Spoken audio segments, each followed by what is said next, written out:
Ladies and gentlemen, for a more authentic presentation, portions of the program you are about to hear were actually recorded on the scene.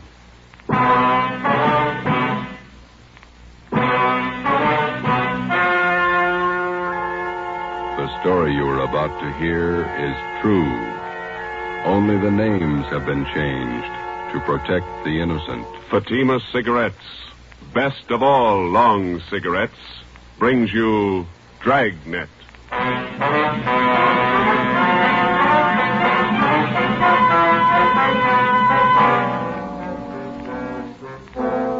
You're a detective sergeant. You're assigned to robbery detail. A gang of hold-up men have been running loose in your city. They've committed more than a dozen robberies. They're heavily armed, quick to shoot. Your job, stop them. If you want a long cigarette, smoke the best of all long cigarettes. Smoke Fatima. Fatima is the long cigarette which contains the finest Turkish and domestic tobaccos superbly blended to make Fatima extra mild. And that's why Fatima has a much different, much better flavor and aroma than any other long cigarette. That's why Fatima is doubling and redoubling its smokers. So, if you want a long cigarette, smoke the best of all long cigarettes. Smoke Fatima. Dragnet, the documented drama of an actual crime. For the next 30 minutes, in cooperation with the Los Angeles Police Department, you will travel step by step on the side of the law through an actual case from official police files. From beginning to end, from crime to punishment, Dragnet is the story of your police force in action. It was Saturday, July 21st. It was hot in Los Angeles. We were working the night watch out of robbery detail.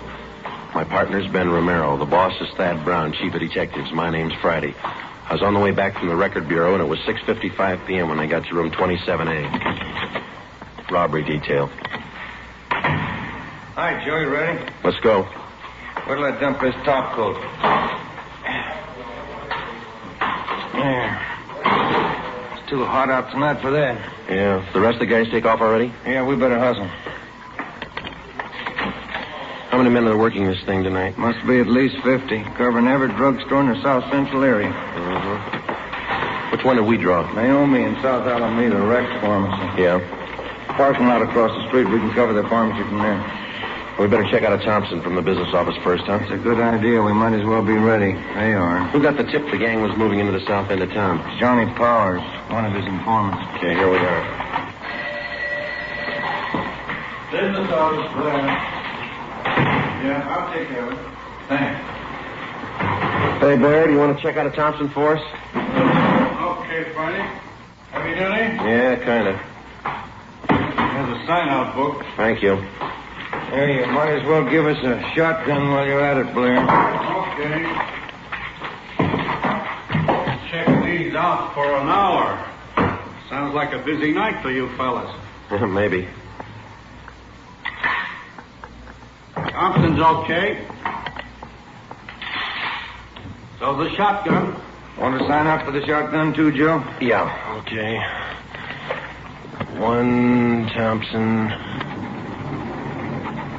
submachine gun, one shotgun. You got those serial numbers there, Blair? Yeah. Thompson's 67811. 67811. Yeah. Shotgun 655228. 5228. Okay. Signed, Joe Friday. Serial number 2288. Ben Romero. What's your serial number, Ben? 2633. Oh, yeah. 33. 6 shells for the shotgun, 50 shells for the Thompson, okay? All right, I'll sign for him. Okay. Gang's pretty rough, I understand. Gun heavy. Yeah, that's what they tell us. Okay. Here's the book, all signed. Okay. Here you go. A lot of firepower there. Yeah. Hope you don't have to clean them when we bring them back. We went down to the basement of the city hall, picked up our car, 80K, and drove out to Naomi and South Alameda streets. We located the parking lot and pulled in. There were 4 other cars parked in the lot so we wouldn't be conspicuous. Ben and I got in the back seat out of the light. From our vantage point, we had a clear view of the entrance to the Rex Pharmacy across the street. We had the shotgun and the submachine gun on the seat beside us. We listened to the calls coming on the radio, and we waited. Interference. 13J, stand by. There's no cooler here than it is in the office. Yeah. Hot and sticky, huh? Yeah. Paper says it's going to be worse tomorrow. Roll down your window, will you, and get some air in here? Yeah, huh? The pharmacy isn't doing much business. Not more than a dozen people in there in the last hour. No soda fountain, I guess. Sure is hot. You have to talk about it, huh? It helps. What time you got? 10 minutes to 10. No smoke? No, thanks. Yeah, I'll get it. That gang's gonna show up here. Wish they'd get it over with. Fellas might have got a bum tip. Well, the gang hasn't missed a weekend for 2 months. I wonder how much time the average cop spends waiting. I don't know. Put it all together and make a fine vacation. What do we do, sit this out till the pharmacy closes? Yeah, 2 a.m. Sure is hot. Yeah. Midnight came and passed. The traffic on South Alameda thinned out. Only an occasional customer entered the pharmacy across the street. Ben kept complaining about the heat.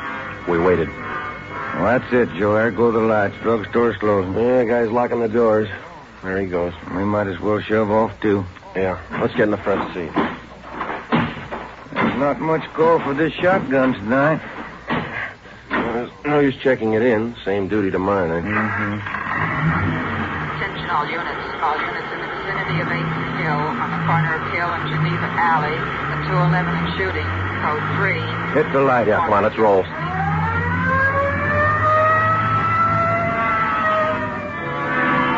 Sunday, July 22nd, 2:15 a.m. Ben and I pulled up at the Merchant Security Trust Company on the corner of South Hill and Geneva Alley. 2 patrol cars were already on the scene, and 4 uniformed officers were trying to keep back a crowd of people who had gathered at the top of a flight of marble stairs which led off the street, down one flight to the bank's ninth depository. At the bottom of the stairs, an elderly man was sprawled out, face down, his right arm twisted under him. The man was dead. Ben counted 5 bullet wounds in the victim's back. We interviewed the only witness, a young sailor. My name's Vasey, Sergeant. Don Vasey, quartermaster, 2nd class. Here's my ID card. You saw the shooting, Vasey? I was about a half a block away. I just came out of the bar down the street there, the Top Hat. Yeah? Had a couple of beers, then I left and I started walking back to the hotel. When was that? About 5 after 2. Mm-hmm. Go on. Well, before I got to the corner, I saw this man ahead of me. He crossed the street and headed over for the bank. Then this car pulled up and some guys got out. They ran over to the man and it looked like they were frisking him. Yeah? All of a sudden, I heard shots. The man ran for the stairs here, and it looked like he stumbled and fell. A bunch of guys jumped back in the car and drove away. What'd you do then? Well, I ran up to see what I could do for the old man. He was lying down there where he is now. Nothing I could do for him. I yelled for a cop. Did you get a look at the men in that car? No, I just saw him from a distance. 4 of them, maybe 5. What about the car? Did you see the license number? The last couple of numbers, that's all. 699. Couldn't see the rest. Mm-hmm. What was it, a coupe or sedan? A sedan, maroon color. It was a Pontiac, either a 1940 or 41. You sure about that? I used to own one back in Delaware, 1940 model. I sold it to my brother when I went in the Navy. I'm sure all right. And you're sure about the number of men in the car? Oh, yes, sir. 4 or 5, no more. I see, thanks. Well, will you drive back to the office with us and give us a full statement? Sure, Sergeant. Anything you say. You can wait in the car, Vasey. We won't be long. Sure. Well, what do you think?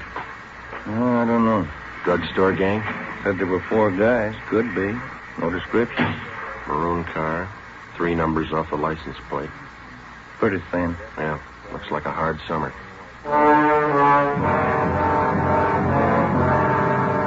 We completed our preliminary investigation. The coroner arrived and the body was taken to the county morgue in the basement of the Hall of Justice. The victim was identified as Walter Conroy, the proprietor of the Flowerland Dance Hall on South Hill Street. Together with officers Fremont and Hurst from homicide, Ben and I spent most of Sunday tracking down employees of the dance hall and interviewing them. We sent a rush teletype to the Department of Motor Vehicles in Sacramento containing the partial license number, plus our scanned information on the car, which the suspects drove. Early Monday afternoon, Ben and I, along with Captain Ed Walker of Robbery Detail, met with Chief of Detectives Thad Brown. What kind of a motive are you working on? Robbery. The dance hall manager, Conroy, was on his way to the bank's night depository when this bunch caught up with him. He had the night's receipts with him from the dance hall. How much they got, Walker? $350. They missed over 1,000 Conroy had in an inside pocket. No idea who pulled the stick up? It could have been that drugstore gang. Why them? We haven't missed working a weekend night for 2 months. There's no sign of any other job that they might have pulled Saturday. Just a hunch, Chief. Nothing to go on. We'll have to guess our way for a while. Sacramento checking the description of the car, the numbers off the license plate? Yeah, ought to have an answer this afternoon. Any leads on the drugstore gang at all? Plenty. None of them good. Suspects are loaded down with guns. That's all we know. Excuse me. Brown speaking. Just a minute. Friday's for you. Okay, thanks. Reach it over here. Friday. Yeah, Ralph. How many? Yeah. Okay, thank you. Well, I got an answer from DMV, Sacramento, about the holdup car. What'd they say, Joe? Well, they looked up the possible combinations of 1940 or 41 Pontiac sedans with the numbers 699 on the license plate. Yeah? 123 possibles to check. Not much choice. No car of that description on the hot list. Killer might be the legal owners. 123. Well, even after we check them, we still might not have the right party. That's right. If we got a better lead, we'll work on it. Nope. Well, then ride this till it falls apart.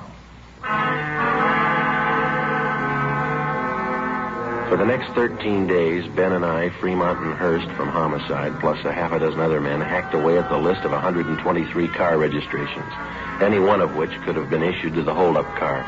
The color of the sedan didn't help us much to start with, since California vehicle registrations do not include the colors of the cars. After 14 days of gradual elimination of possibles, the field was narrowed to 6, then 4, and then 2. August 6th, Monday, 5:30 p.m. Ben and I were called to Thad Brown's office. Gentlemen, you check out that last possible yet? About 20 minutes ago. Didn't pan out. What about Hurst and Fremont? They had one left. Right here. Could be the answer. Yeah. 1940 Pontiac sedan, license number 4XA699. Last registration, San Diego. Sounds good. We teletyped to San Diego police. They say the car's been sold to a woman out in Santa Monica. Mm-hmm. Anyone checked her? Well, that's what I want you two for. San Diego and Santa Monica. Well, it's in the right area. Can't afford to miss now. I hope it's the right one. Well, it's got to be. Check it. Ben and I checked the woman in Santa Monica, Mrs. Fielding. She told us that she had sold the car 6 months before to a friend who lived in Bakersfield. We contacted her friend. He told us the car had been traded in by him to an auto dealer in Pasadena. We checked the dealer. He said the car had been sold off his used car lot 2 months before. The new buyer had given his name as Emil Thurston. 2 names were given as reference, Lloyd Newton and John Lacombe. We ran a routine check through the record bureau.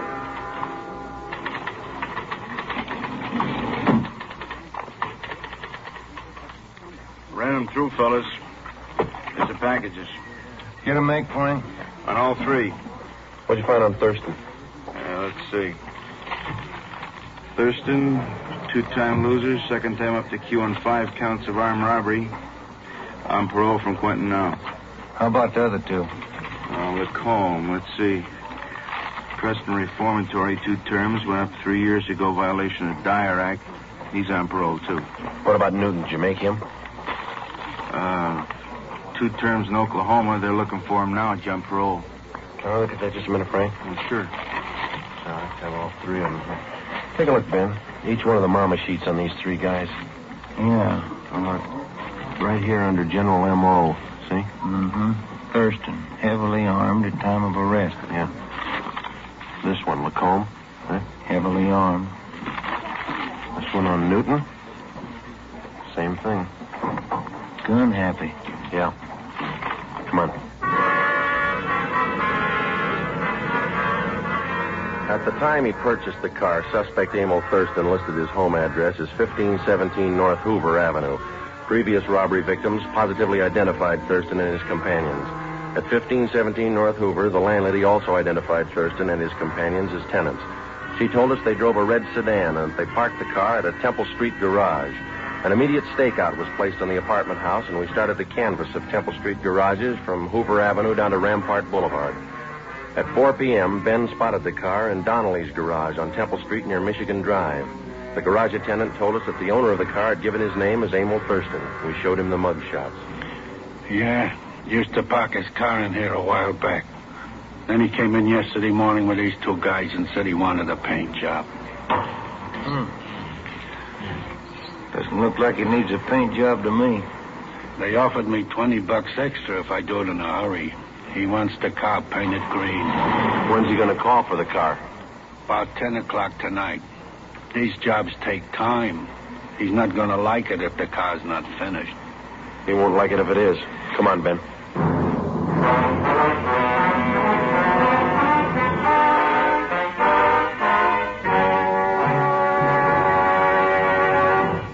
You are listening to Dragnet, authentic stories of your police force in action.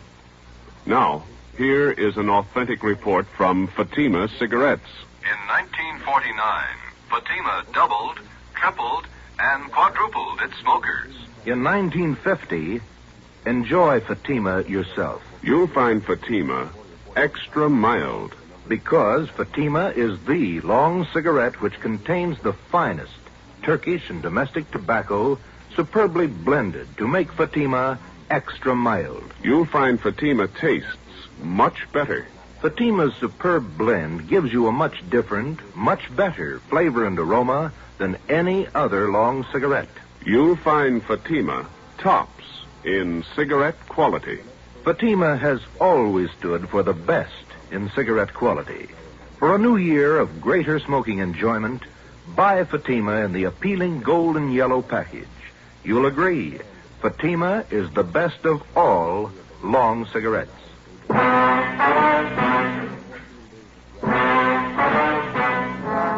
7 p.m. Tuesday, August 7th. Chief of Detectives Thad Brown and Captain Ed Walker swung the entire robbery detail into action.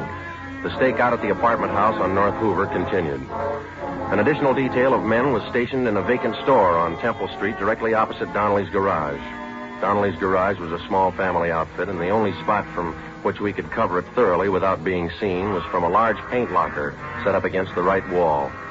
The garage man cleared enough room so that Ben and I could fit into the locker in a half-stooped position. 2 small latches were rigged up so that we could pull the doors closed from the inside. 4 ventilation holes at the top and bottom of the doors provided us with peepholes. At 8 o'clock that night, Ben and I took our places inside the locker. The trap was set. We waited. Can you see all right, Joe? Yeah. It's hot in here. Stale air. It's a tight fit. I'm getting a clamp in my shoulder. What time did that garage man say he closed? 11 o'clock. There's lousy paint smells. Stuffy. Hey, that car pulling in. Can you see the driver? Wait a minute. It's nothing. Somebody getting gas. Hope they show up. I wouldn't want this to go on another night. Well, don't count on it. Foot's going to sleep. Why don't you stand still? What time you got? Let me see. Get the light on in here. 10 minutes to 9. Thanks. The popular conception of the working detective rarely includes a glimpse of his everyday run-of-the-mill duties. Filling out forms, conducting interviews, or waiting long, monotonous hours parked in a car or standing half-crouched in a garage paint locker. It's slow, dull, and tedious, and it's 95% of the police officer's job. By 10 o'clock that night, there was still no sign of Thurston and his friends. The cramped locker got more cramped with the passing minutes. The air was thick with paint fumes. We waited. At 10:55, a taxi pulled to a stop in front of the garage. 3 men got out. You see him, Joe? Wait till they step into the light. There's another guy still in the cab. Here they come. There's the first guy. Yeah, it's Thurston. 4th guy's getting out of the cab. That looks like Newton, doesn't it? That's him. Yeah, it's Lacombe right behind. Fat guy. Here they come. Sure do look the floor. All right. Unlatch your door, but don't open it. Yeah. Quiet, Ben. What's the matter? Latch is stuck. Wait a minute. You get it? No, it's really stuck. All right, tap it with your gun stock. Come on, easy. There. There it is. It's loose. Good. Can you see where they are now? Yeah. Talking to the garage man. Not looking this way. No, they just stay that way, huh? You ready? Okay. Don't tip them off till we're right on top of them. Let them get away from that garage man, huh? Right. All right, let's go. Approximately 25 or 30 yards separated us from the suspects. I glanced across Temple Street at the vacant store where Thad Brown and the other men were staked out. 25 yards is a long way to walk when you're approaching a murderer, and you know that he won't hesitate to kill you in order to escape. Ben flipped the safety off the machine gun. We were almost halfway across the garage, 15 yards away. Thurston turned and saw us. Look out, Joe! Stop! I got one of them. Hey, Jack, behind the car, went up the stairs. 3 of them. Come on. Whitey, where do they go? Up the stairs. Over! Up this way, Joe. Yeah, watch it, Ben. Get on. They're somewhere back in that corner up there. You're trapped. Throw down your gun. All right, Ben, give it over.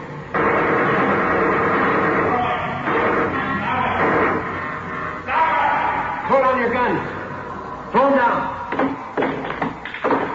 There's 3 of them. 6 of them.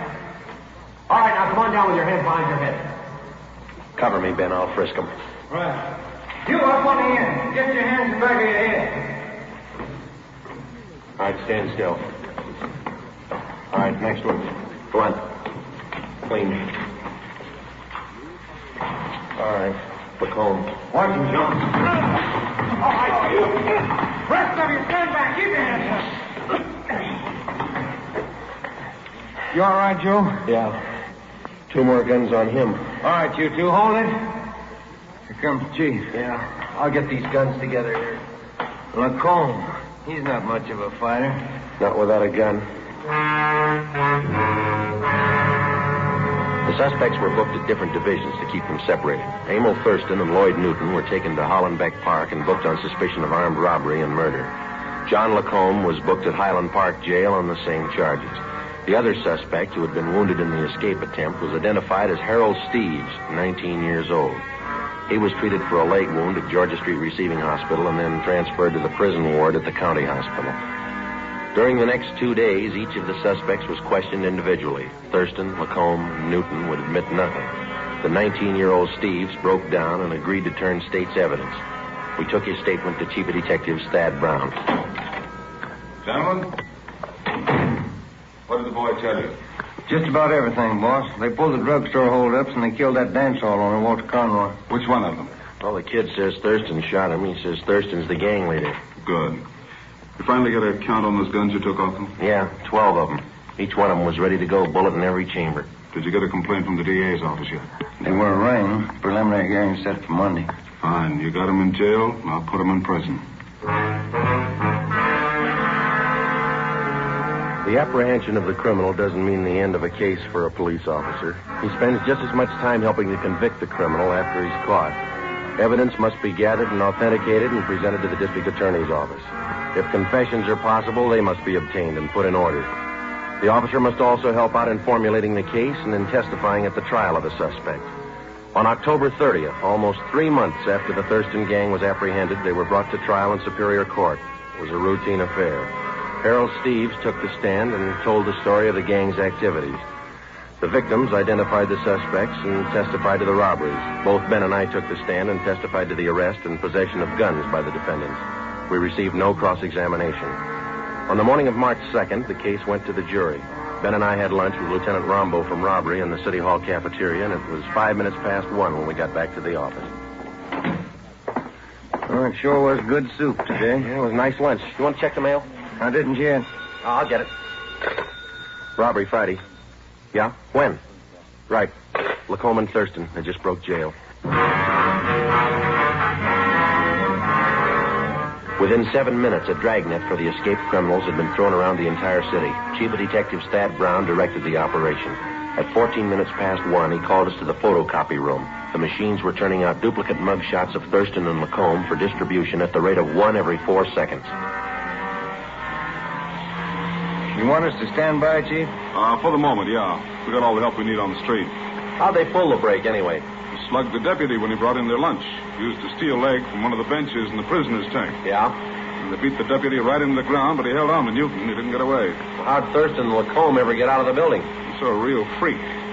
They slugged the elevator man and got down to the basement. The right then, an ambulance crew was wheeling a body into the morgue. The attendant left the ignition keys in the ambulance. Shouldn't be too rough to track them if they're in an ambulance. Tougher than you think. How those copies coming, Frank? Fast as we can make them, Chief. Have another batch for you in a minute. You had any reports at all yet, boss? Couple. They're moving fast. Frank, you want to get that? I can't see in this dark room. Yeah, I'll get it. Yeah. Chief Brown in there? Yeah, come on in. Now, Walker, what do you got? Kill that dryer, will you? Oh, yeah. Now, what do you got?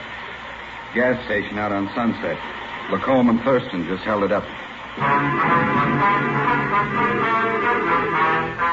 We picked up our car in the City Hall garage and drove out to the service station on the corner of Sunset Boulevard and Lorraine Drive. Detectives Ruiz and Stromwall from robbery were already on the scene. The two escapees had abandoned the ambulance there, robbed the station of $56 in currency, and stolen a 1938 gray Packard coupe, license number 7 Robert 6336. We left the station and started to cruise the area. It was 1:55 p.m. Attention all units, attention all units. Get it up, Joe. 6380 North Sunset at 211 in progress. 6380 North Sunset at 211 in progress. Code 3. This is the 6100 block. Yeah, come on. At 6380 North Sunset. Yes, look. Maybe. Push it. Hey, that car pulling out up ahead there. A gray coupe. Wait a minute. 7 Robert, that's them. Lights changing. They can't make it. They're going through. They're skidding. They hit the lamppost. Broke it off. All right, pull up. Come on. Right. All right, let's go. Lucky if they live through this one. Yeah. All right, come on. Help me with this door. Yeah, all right. Pull. All right, can you take him? Yeah. I'll get Lacombe. You look okay? Yeah. Get Thurston out of here. All right. Come on, you. Come on. All right, Lacombe, come on. I'll kill you. Oh, sure you will. Come on. I'll kill you. All right, don't try to walk. How's Thurston, Ben? Seems okay. Couple of scratches.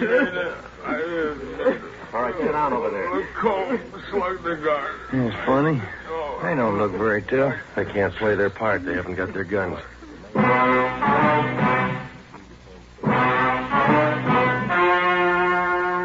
story you have just heard was true. Only the names were changed to protect the innocent. On March 3rd, 1947, trial was held in Superior Court, Department 91, City and County of Los Angeles, State of California. In a moment, the results of that trial.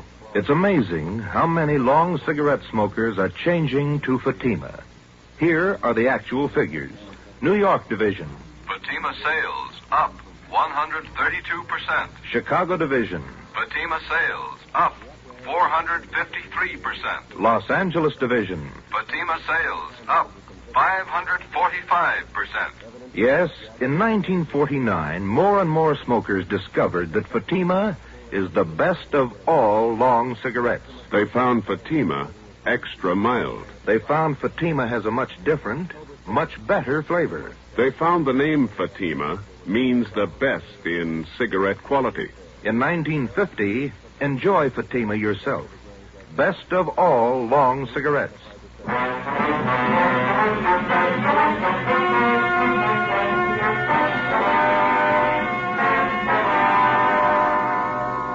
Emil Thurston, John Lacombe, and Lloyd Newton were convicted of first-degree murder and robbery and sentenced to life terms. For turning state's evidence, 19-year-old Harold Steves received special consideration. As a result of the jailbreak, Thurston and Lacombe were convicted of assault and escape. They are now serving life terms in the state penitentiary. You have just heard Dragnet, a new series of authentic cases from official files. Technical advice for Dragnet comes from the Office of Acting Chief of Police W.A. Wharton, Los Angeles Police Department. Dragnet honors the city of Pasadena, state of California, and the men who make up the Pasadena Police Force, another of America's great law enforcement agencies. One of these men, Chief of Police Clarence H. Morris, traffic specialist, and veteran police administrator, dedicates his life to making yours more secure.